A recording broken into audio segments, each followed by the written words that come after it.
Hello everyone. So this is the video lesson 25, and in this video lesson we are going to discuss another very important application of the Newton's rings interference, and the application is the determination of the refractive index of any unknown liquid, but the transparent unknown liquid. Okay, so in the last video session we discussed the determination of the wavelength.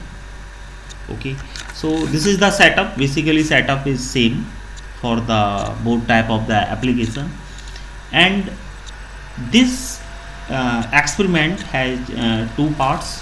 One is for the air medium and another for the liquid medium. So first of all we perform the experiment as the video lesson 24 in the air medium. Then after we introduce some drops of liquid in between plano-convex lens and the plane glass plate. Okay, so a liquid film is deposited in between lens and plate, and thus the medium of the film is changed from the air to the liquid.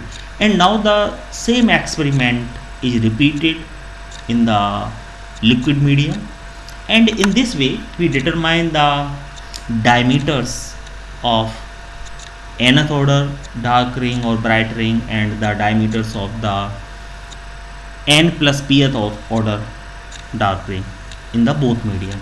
And by the comparison of these diameters we can determine the refractive index of the liquid.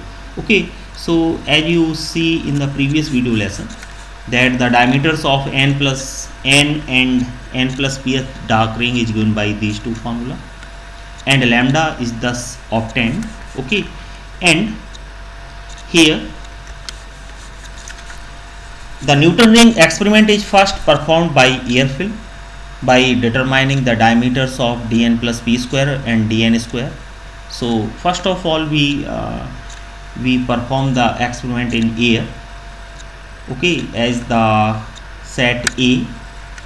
Now some liquid, some amount of experimental liquid, transparent liquid whose index is under investigation is introduced, and again the diameters of dn plus p square and dn square are determined. Okay, and that diameters will satisfy this formula. Okay, so by dividing these two equations we can obtain the refractive index of any unknown liquid, and therefore by determination of this bracket in air and liquid the refractive index can be calculated. The diameters of nth and n plus pth dark rings are determined by the help of traveling microscope.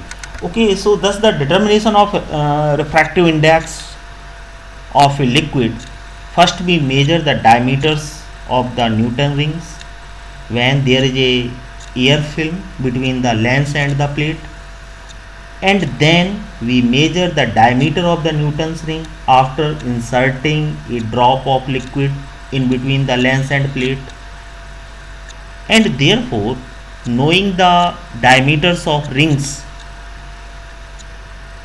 for the air film and for the liquid film, the value of refractive index can be calculated as using this formula. Okay, so these are the two applications of the Newton's ring. However, there are many more engineering applications of this experiment, but these two applications are in your syllabus. Okay, thank you.